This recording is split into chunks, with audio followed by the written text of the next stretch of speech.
Hello, this is Penny from Pennies from Heaven. I'm here to wish you a happy, wonderful day today, and God bless you. Um, just Today, I wanted to talk to you a little bit about that. Some days are hard. Some days are hard.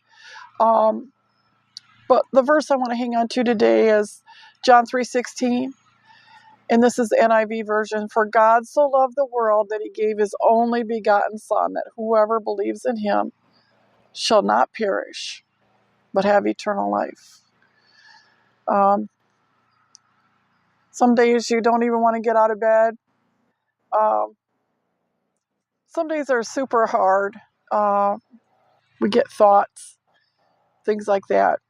Things happen. People say things that reminds us of other things, and some days are just hard. You don't maybe feel real well, or you didn't sleep real good. Those kinds of things happen too. But and we all have those kind of days, right? So just wanted to share with you that when the day is hard, you get up and you feel crappy, or you don't even want to do the day, just start thanking the Lord. Thanking Him for your salvation. If you can't think of anything else, thank Him for your salvation. Thank Him that He loves you, and that you love Him, and that you want to do your best that day, even though you don't feel quite right. Um, so I just encourage you to be thankful and praiseworthy. Praise Him for His wonderfulness. Praise Him. Because His love for us is so huge. I don't think we can fathom that. I don't think we can really totally fathom that. His love for us is gigantuan. He gave Jesus for us. And then our names are written in the Lamb's Book of Life because He loves us. Because we accepted Him as our Lord and Savior, our names are written in the Book of Life. So that in itself is something to really be thankful for and to praise God for. So don't focus on all the wrong things in life. Focus on things that are right in your life, things that are good. Um, there's scripture in, I believe it's Ephesians, about trusting Him and thinking about things that are good and lovely and wonderful and praiseworthy and all that. Let me see if I can find that for you real quick. Just thought about it when I was talking. I don't even have it pulled up. Nope, it's not Ephesians. Where is it? Yes, Philippians. I knew it was one of those books. Okay, so in Philippians 4, it says in verse 8, finally, brothers, whatever is true, whatever is noble, whatever is right, whatever is pure, whatever is lovely, whatever is admirable, if anything is excellent or praiseworthy, think about such things. So think about those things that are good and admirable and wonderful. Try to find stories even in the world that are good and wonderful and praiseworthy. Try to think of good things about your family. Maybe even some things that you've done. Somebody wrote you a thank you note. Maybe you could reread some of those. Oh yeah, I did do something good once.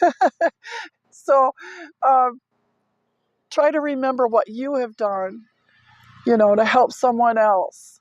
Or try to think of those things that can bring you up, not hold you down, because that's what Satan wants. He wants you to be held down and not be happy about anything. He wants you to be miserable, and that's not God's best for you. He wants you to be happy. And I lost my cursor here. Here we go. Sometimes when you're believing for loved ones to be restored back to the family or to be saved, that can be tough sometimes because it seems like it takes forever. And you don't want it to take forever. You want it to happen now, instantaneously. A lot of times it doesn't. But don't let yourself be overcome with grief or sadness. Don't do that, because that's what Satan wants. He wants you to be overcome. Don't let him do that, because his promise is in, say, Philippians 1. He started a good work in you, and he will bring it through to completion. So he's going to bring it through to completion with your family members. Hopefully they're saved. If they're not saved, you just start thanking the Lord for their salvation and that he's bringing them in. He's bringing them in, and thank him for it. Thank him ahead of time for it, that he is bringing them in to salvation.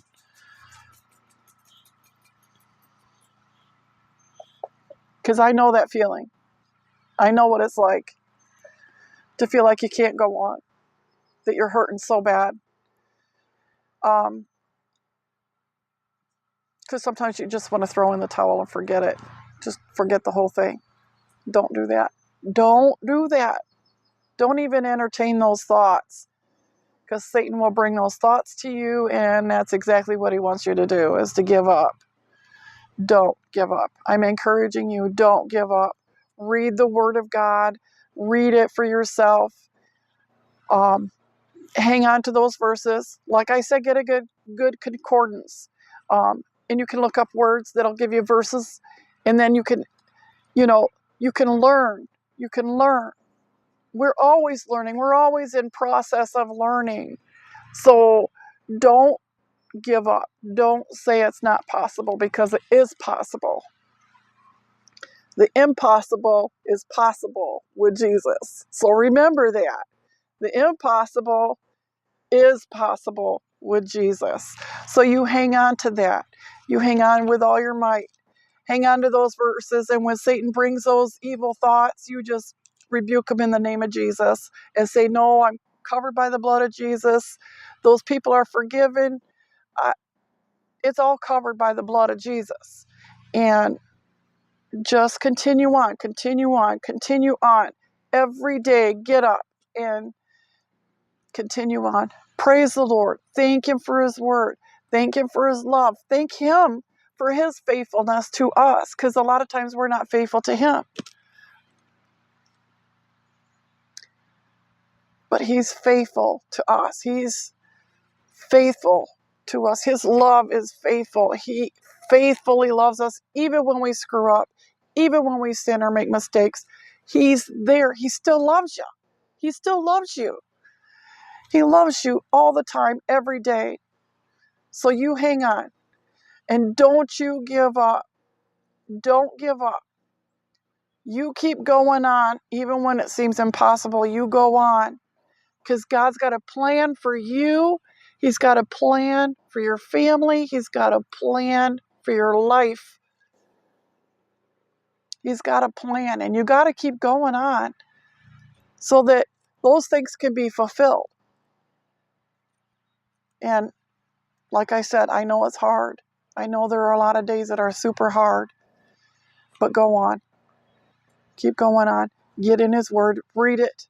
Read it for yourself. I encourage you to read the book of John. And I also like Ephesians and Philippians, those smaller books that are really good. Hebrews 1 actually talks, or Hebrews 11:1 actually is what I was thinking of. Let's go there if you have your Bible with you. Hebrews 11:1.